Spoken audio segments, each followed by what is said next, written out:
Hello friends, स्वागत है आपका MySirji.com के इस चैनल पे, जहां पे हम देख रहे हैं कैंपस प्रिपरेशन से रिलेटेड वीडियोस, जिसके अंतर्गत हम लोग C++ के प्रोग्राम के आउटपुट निकालने वाले क्वेश्चंस कर रहे हैं। ये हमारा 6th क्वेश्चन है और आज देखते हैं कि आज नया क्या है। तो देखिए, मैं एक प्रोग्राम बना रहा हूं जिसमें कि क्लास मैंने बनाई है A1, क्लास बनाई है A2 और इन दोनों की चाइल्ड क्लास बना रहा हूं क्लास B। आप जानते हैं इसको बोलते हैं मल्टीपल इनहेरिटेंस। और अब मैं यहाँ पर क्लास A1 के अंदर एक फंक्शन बनाने जा रहा हूं जो कि पब्लिक फंक्शन होगा, जिसका नाम रखेंगे F1। और इसकी कोडिंग में मैं सिंपली एक सी आउट स्टेटमेंट लिखने जा रहा हूं जिसके अंदर मैंने प्रिंट करा दिया है A1 F1। बिल्कुल इसी तरीके से क्लास A2 के अंदर भी हम एक F1 फंक्शन बना रहे हैं, पर उसके अंदर मैं प्रिंट करा दूंगा A2 F1। अब B क्लास की बारी है और B क्लास के अंदर भी मैं पब्लिक में एक फंक्शन बनाता हूं जिसका नाम F1 ही रखता हूं। आप देखिए, मैंने जानबूझ के फंक्शन के नाम सेम रखे हैं और यहां पर मैं इसकी कोडिंग में लिख देता हूं, प्रिंट करा देता हूं BF1। अब बनाते हैं हम मेन फंक्शन। मेन फंक्शन के अंदर हमें क्या करना है, सबसे पहले तो मैं यहाँ पर पॉइंटर बना रहा हूँ। ठीक है, पॉइंटर किस क्लास का बना रहा हूँ?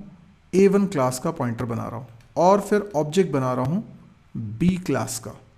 ठीक है, और पॉइंटर एरो करके मैं F1 फंक्शन को कर रहा हूँ कॉल। ठीक है, पर ये क्वेश्चन तो हमने पिछली बार कर लिया था। यस, तो मैं अब इसमें कुछ चेंजेस करने वाला हूँ। मैं ये करने वाला हूँ कि यहाँ पर F1 फंक्शन बनाते वक्त कीवर्ड लिख रहा हूँ वर्चुअल। ठीक है, आई होप आपने वर्चुअल फंक्शन के बारे में पढ़ा होगा। तो आज बारी है उसकी टेस्टिंग करने की। आप मुझे बताएंगे कि इस प्रोग्राम का आउटपुट क्या आने वाला है। आप चाहें तो स्क्रीन को यहाँ पर पॉज कर सकते हैं। पॉज करने के बाद आप अच्छे से इत्मीनान से इस प्रोग्राम को देखिए, आउटपुट निकालिए। जब आपका ट्राई इनफ हो जाए तो आप इस वीडियो को रिज्यूम करिए ताकि आप इसका एक्सप्लेनेशन जान सकें। तो आप पॉज करिए। आई होप आप लोगों ने इसको अच्छी तरीके से देख लिया होगा और अब मैं आपको इसको बताने जा रहा हूँ कि इसका सही आउटपुट क्या होने चाहिए। सबसे पहली बात तो ये कि आप वर्चुअल फंक्शन का मतलब जानते हैं या नहीं जानते। अगर कभी इंटरव्यू में ये सवाल पूछा जाए कि वर्चुअल फंक्शन क्या होता है, तो आप ये बोलते हैं कि जब पेरेंट क्लास में और चाइल्ड क्लास में सेम प्रोटोटाइप के फंक्शंस बने होते हैं और वर्चुअल कीवर्ड हम लगा देते हैं तो वो वर्चुअल फंक्शन हो जाते हैं। ठीक है, लेकिन शायद इंटरव्यू लेने वाला इस जवाब से सेटिस्फाइड ना हो, तो आप सही तरीके से अगर बोलना चाहते हैं तो ये बोलिएगा कि किसी फंक्शन को वर्चुअल बना देने से उसकी लेट बाइंडिंग होती है। देखिए कितना सटीक आंसर है और इससे वाकई में टेक्निकल डेप्थ नज़र आती है। आप जब ये कहते हैं कि आपने A1 क्लास के अंदर बने फंक्शन F1 को वर्चुअल कीवर्ड लिखकर वर्चुअल फंक्शन बना दिया है, तो इसका मतलब आप कंपाइलर से कह रहे हैं कि F1 फंक्शन की बाइंडिंग मत करिएगा।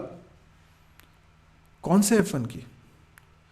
देखिए, ये जो A1 क्लास के अंदर आपने F1 फंक्शन बनाया है, इसको वर्चुअल लिखा है, तो A1 की सभी डिसेंडेंट क्लास, चाइल्ड क्लास या उसकी भी चाइल्ड क्लास या उसकी भी चाइल्ड क्लास, तो A1 की जितनी भी डिसेंडेंट क्लासेस हैं उनमें किसी में भी अगर इसी प्रोटोटाइप का फंक्शन दोबारा बनता है तो वो भी ऑटोमेटिकली वर्चुअल हो जाएगा। B क्लास क्योंकि A1 की चाइल्ड क्लास है, उसमें मैंने सेम प्रोटोटाइप का फंक्शन बनाया हुआ है। सेम प्रोटोटाइप मतलब रिटर्न टाइप भी सेम है, नाम भी सेम है और आर्ग्यूमेंट भी सेम है, तो ये भी ऑटोमेटिकली वर्चुअल फंक्शन हो जाएगा। क्या A2 क्लास में बना F1 वर्चुअल फंक्शन है? बिल्कुल नहीं, क्योंकि A2 A1 की डिसेंडेंट क्लास नहीं है। उन दोनों में इनफैक्ट डायरेक्टली कोई रिलेशन है ही नहीं। तो A1 में अगर मैंने F1 को वर्चुअल बनाया है तो क्लास A2 वाला F1 वर्चुअल नहीं बना है, लेकिन क्लास B वाला F1 वर्चुअल ज़रूर बना है क्योंकि B A1 की चाइल्ड क्लास है। अब क्या होता है, अगर B क्लास का ऑब्जेक्ट F1 को कॉल करे तो चाइल्ड वाला F1 कॉल होता है ना। लेकिन देखिए मेन फंक्शन में मैंने क्या किया हुआ है, मैंने पेरेंट क्लास A1 क्लास का पॉइंटर बनाया है और B क्लास का ऑब्जेक्ट बनाया है। आप जानते हैं कि पेरेंट क्लास का पॉइंटर चाइल्ड क्लास के ऑब्जेक्ट को पॉइंट कर सकता है और वही हो रहा है। अब पॉइंटर एरो करके मैं F1 फंक्शन को कॉल कर रहा हूँ। जब मैंने वर्चुअल नहीं लिखा है, अगर मैंने यहाँ वर्चुअल नहीं लिखा होता जैसा कि पिछले वीडियो में हमने देखा था, तो क्या होता है, तो फिर पेरेंट वाला कॉल होता है। क्यों? क्योंकि कंपाइलर अर्ली बाइंडिंग करता है। कंपाइलर जब अर्ली बाइंडिंग करता है, F1 के सही वर्जन को ढूंढना चाहता है, तो वो पॉइंटर का टाइप देखता है, क्योंकि हमने ऑब्जेक्ट डॉट करके कॉल नहीं किया। ऑब्जेक्ट डॉट करके कॉल करते तो ऑब्जेक्ट किस क्लास का है उसी क्लास में जाके F1 को ढूंढा जाता, पर क्योंकि पॉइंटर के द्वारा जब हम फंक्शन को कॉल करते हैं तो पॉइंटर का टाइप देखते हैं। पॉइंटर A1 क्लास का है तो A1 क्लास में जाके हम इस फंक्शन को ढूंढते हैं और A1 वाला बाइंड हो जाता है। लेकिन ऐसा कब होता है? जब कंपाइलर अर्ली बाइंडिंग कर रहा है। पर क्योंकि आपने यहाँ F1 के लिए वर्चुअल लिख दिया है A1 क्लास में, तो A1 और B क्लास दोनों के F1 फंक्शन वर्चुअल फंक्शन है और वर्चुअल फंक्शन की अर्ली बाइंडिंग नहीं होती है। यस, सबसे इंपॉर्टेंट स्टेटमेंट, वर्चुअल फंक्शन की अर्ली बाइंडिंग नहीं होती है, उनकी होती है लेट बाइंडिंग। तो जब लेट बाइंडिंग हो रही है तो रन टाइम पे तय हो रहा है, रन टाइम पे तय हो रहा है कि F1 की सही डेफिनेशन कौन सी है, किसके साथ बाइंड होना है। तो वो पॉइंटर के टाइप को आधार नहीं मानता। रन टाइम पे हम पॉइंटर के कंटेंट को आधार मान सकते हैं। पॉइंटर का कंटेंट क्या है? बी क्लास के ऑब्जेक्ट का एड्रेस। तो बी क्लास के ऑब्जेक्ट को आधार मानेगा, वो देखेगा कि बी क्लास के ऑब्जेक्ट के लिए कौन सा वाला F1 है। तो वो बी क्लास वाले, अब हालांकि इसकी पूरी डिटेल आप वर्चुअल फंक्शन के वीडियो में देख सकते हैं जहाँ पे हमने VPTR और VTable की भी बात करी थी। तो ऑब्वियस ही बात है कि यहाँ पर बी क्लास का ऑब्जेक्ट है, तो बी क्लास के ऑब्जेक्ट के अंदर जो VPTR होगा वो बी क्लास के VTable को पॉइंट कर रहा होगा और बी क्लास के VTable में चाइल्ड क्लास वाले F1 की एंट्री होगी और इसीलिए चाइल्ड क्लास वाला F1 यहाँ चल जाएगा, जो कि बिल्कुल सही है। आप जानते हैं कि फंक्शन का प्रोटोटाइप अगर सेम रहता है पेरेंट और चाइल्ड में तो ये ओवरराइडिंग कहलाती है। और ओवरराइडिंग जब भी हम करते हैं तो हम चाहते हैं चाइल्ड क्लास का ऑब्जेक्ट बने तो चाइल्ड वाला वर्जन ही चले। तो वर्चुअल नहीं लिखने पर गड़बड़ हो रही थी, क्योंकि ऑब्जेक्ट हमने चाइल्ड का बनाया था लेकिन पॉइंटर पेरेंट का था, इसलिए पेरेंट वाला वर्जन बाइंड हो रहा था। तो ये प्रॉब्लम इन ओवरराइडिंग थी, जिसको वर्चुअल लिखकर हमने रिजॉल्व कर दिया। और अब हो ये रहा है कि पेरेंट वाला F1 कॉल नहीं हो रहा है, चाइल्ड वाला F1 कॉल हो रहा है, और वही होना चाहिए क्योंकि एक्चुअल में ऑब्जेक्ट तो चाइल्ड का ही बना है। तो जब भी ओवरराइडिंग करते हैं हम चाहते हैं कि जिस क्लास का ऑब्जेक्ट बना है वो वाला वर्जन कॉल हो, तो उसके लिए आपको उसे वर्चुअल बनाना ज़रूरी है ताकि उसकी हो सके लेट बाइंडिंग। तो यहाँ पर कौन सा वाला चलेगा? चाइल्ड वाला चलेगा।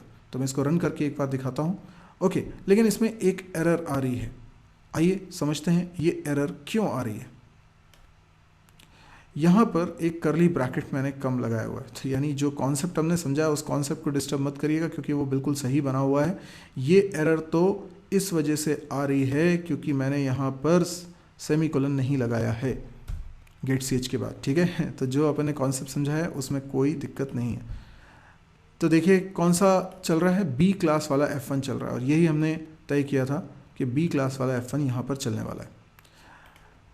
तो आई होप आपको ये वीडियो समझ में आया होगा और वर्चुअल फंक्शन के बारे में भी आपके कॉन्सेप्ट थोड़े से स्ट्रॉन्ग हुए होंगे। अब यदि ये वीडियो आपको पसंद आया तो आप इसको लाइक करें। यदि आपको लगता है कि ये बहुत काम का वीडियो है तो आप इसको शेयर ज़रूर करें। कुछ डाउट्स हैं तो आप कमेंट्स के जरिए पूछ सकते हैं और इस चैनल को ज़रूर सब्सक्राइब करें ताकि जब भी कोई नया वीडियो मैं पब्लिश करूं तो उसका नोटिफिकेशन आपके पास आ जाए। यदि आपने अभी तक मेरी वेबसाइट को विजिट नहीं करा है, mysirji.com मेरी वेबसाइट का नाम है, इसको ज़रूर से विजिट करें। यहाँ पर आपको मेरे सारे के सारे वीडियोस, चाहे वो किसी भी यूट्यूब चैनल पर रखे हों, उसके लिंक्स आपको बहुत ही ऑर्गेनाइज्ड मैनर में मिल जाएंगे। डेली मैं नए वीडियोस अपलोड करता हूँ तो उसकी जानकारी भी आपको मिलेगी कि आज कौन सा वीडियो अपलोड हुआ है, रिसेंटली अभी पिछले 5 दिन में कौन से वीडियोस अपलोड हुए हैं और कौन से वीडियोस अपलोड होने वाले हैं। इस साइट पे आपको कई सारे कोर्सेज मिलेंगे, कैंपस प्रिपरेशन से रिलेटेड स्टफ मिलेगा, प्रोजेक्ट्स डाउनलोड करने के लिए मिलेंगे, नोट्स मिलेंगे, तो काफ़ी कुछ कंटेंट है, हिंदी में है, फ्री है, तो आप इसको विजिट ज़रूर करिए। हो सकता है आपको लगे कि ये बहुत काम की और उन लोगों के लिए बहुत काम की हो सकती है जो खास तौर पे हिंदी में कंटेंट देखना चाहते हैं। तो यदि आपको लगे कि वाकई में ये लोगों के काम आ सकती है तो प्लीज़ इस वेबसाइट के बारे में लोगों को बताइए, शेयर करिए। फेसबुक वॉल पे आप बता सकते हैं, आप व्हाट्सएप ग्रुप के थ्रू बता सकते हैं, तो इतना आप मेरे को हेल्प करिए। Thank you.